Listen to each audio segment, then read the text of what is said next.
what's up guys, it's me, Devin the Retro Gamer, and we're at another top 7 list.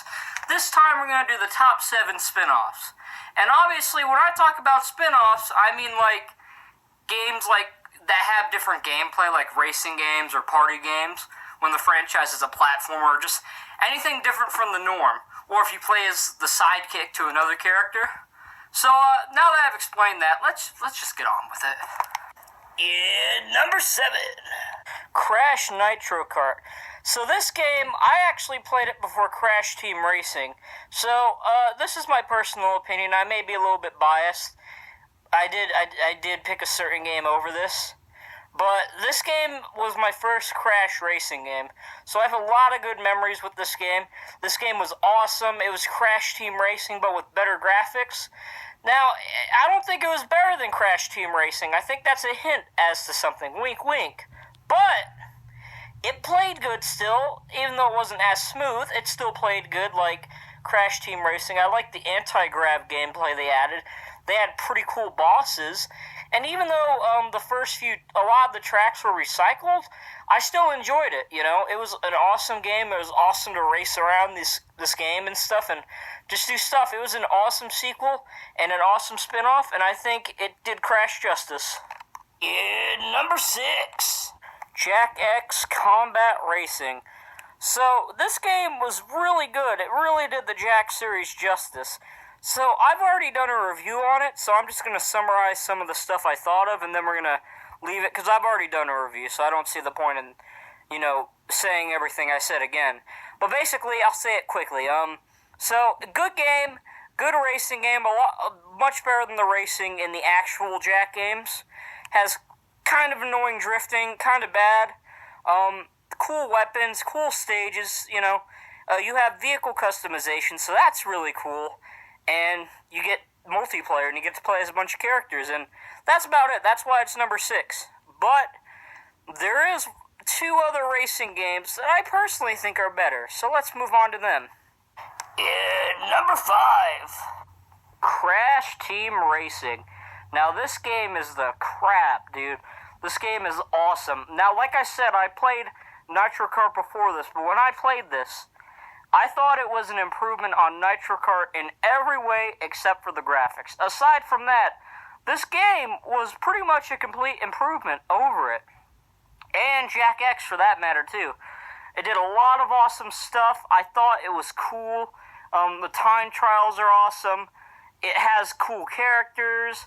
It doesn't have as much as Nitro Kart, but it still has a pretty good amount of characters you can play as. Smoother gameplay than both Jak X and Nitro Kart, better stages, and awesome gameplay. I mean, I don't know what else there is to say. It's got a cool adventure mode where you could, travel around the stages and go to levels. It's almost like the Warp Room from Crash Bandicoot. So it was a pretty nifty little feature to have, and I thought it improved in every way, and that's about it. Number 4, Crash Tag Team Racing. So, this game, again, another game that's awesome. I think I've had it in the best Crash Bandicoot games list. So you guys knew that it was going to be here.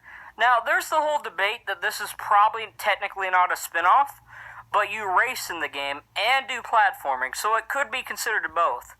But, you tend to do more racing than platforming. Actually, I don't know. But you do a lot of racing, and it's different than most Crash games. I would consider it a spin-off. And a very great spin-off at that. This game has cool racing and cool everything. I've mentioned it in the top 7 best Crash Bandicoot games as well.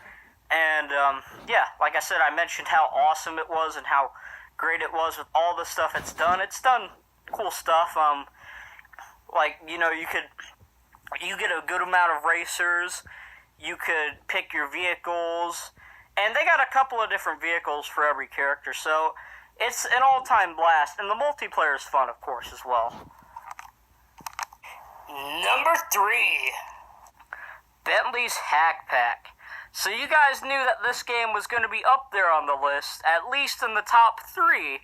But I made it number 3 because I think there are 2 games that are better.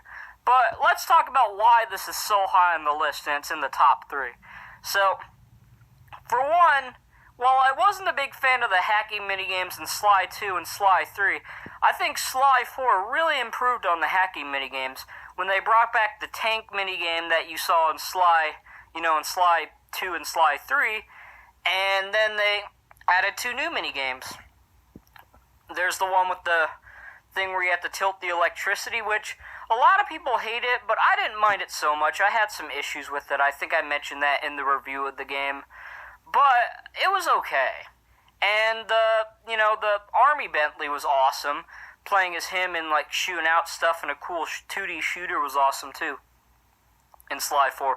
But my point is, they were cool minigames. So to see them get all brought together in one cool collection with a bunch of brand new minigames, it was cool. I thought it was cool that they made this game, and it was a cool spin-off, especially since it was all about Bentley.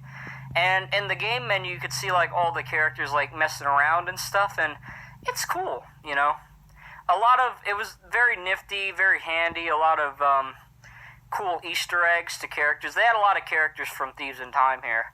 And, there's also a goodies shop where you can, get treasures and stuff. It's kind of like Sly 4 where you got treasures and everything. And you go to Dimitri and he'd take them. Lots of cool stuff. And while this game is awesome, there are still 2 more that I think are better. Number 2, Secret Agent Clank. That's right, we're doing Secret Agent Clank now. I think Secret Agent Clank is the second best spin-off game in my personal opinion, because I like the sneaky gameplay. It reminded me a lot of Sly Cooper. Not as good, but it was still good. Being able to sneak around as Clank and, beat enemies. And a lot of the Clank gameplay is basically the regular Ratchet gameplay, but with a little bit of sneaky aspects to it. Like, you get weapons, you shoot people, but you have to be sneaky. You don't have to, it's an option, but it would be smarter. And then you have Quark sections where you get to play as Quark when he'll narrate stories about things that never actually happened, or when you play as Ratchet in the prison because he got arrested. I'll mention the whole story in the review, in a prison arena. And then there's the last gameplay feature. Well, there's 2 more.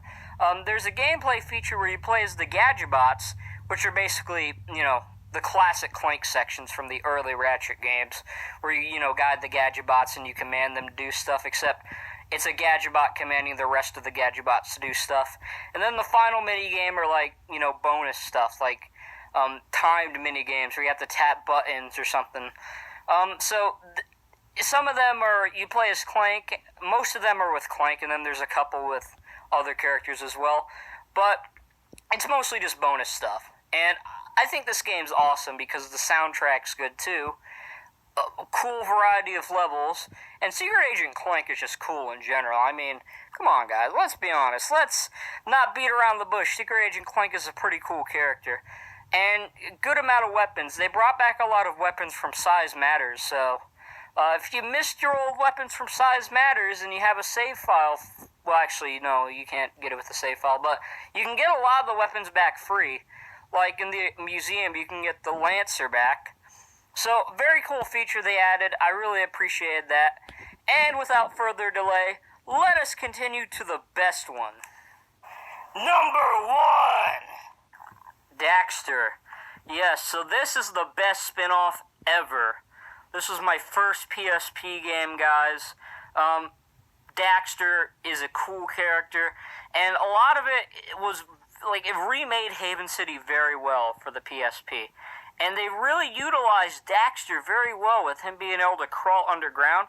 And I feel like they utilized him better than Clank and Secret Agent Clank, because while Clank was cool and Secret Agent Clank was cool, he more or less played a lot like Ratchet did in the older Ratchet games, And he didn't play uniquely.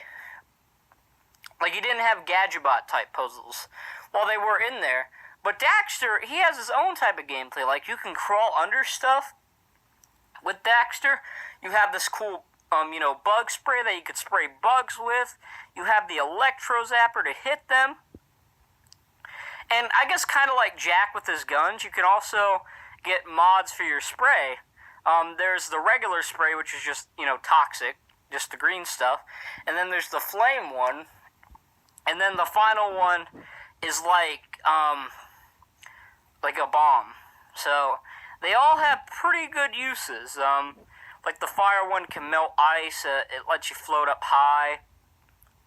And the blue one is powerful. The bomb one. And the green spray, it doesn't waste as much from what I remember. I don't know exactly, but that's what I remember it being. And it had cool new characters. They didn't have any of the older characters like that you would talk to, except for Brooder. They did bring back Brooder, but that was mostly about it. Maybe except for a couple of mentions of crew and stuff.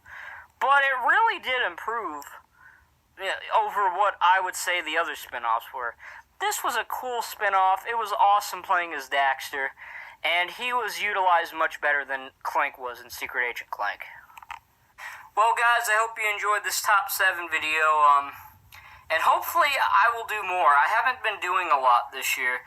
I only did 3 last year, and I did 2? This is probably the 3rd one, I think. So hopefully I could do more next year or later this year. And if you guys really want me to, just comment down below and let me know, alright? And I will see you guys in the next top 7 list, and I'm out. Peace.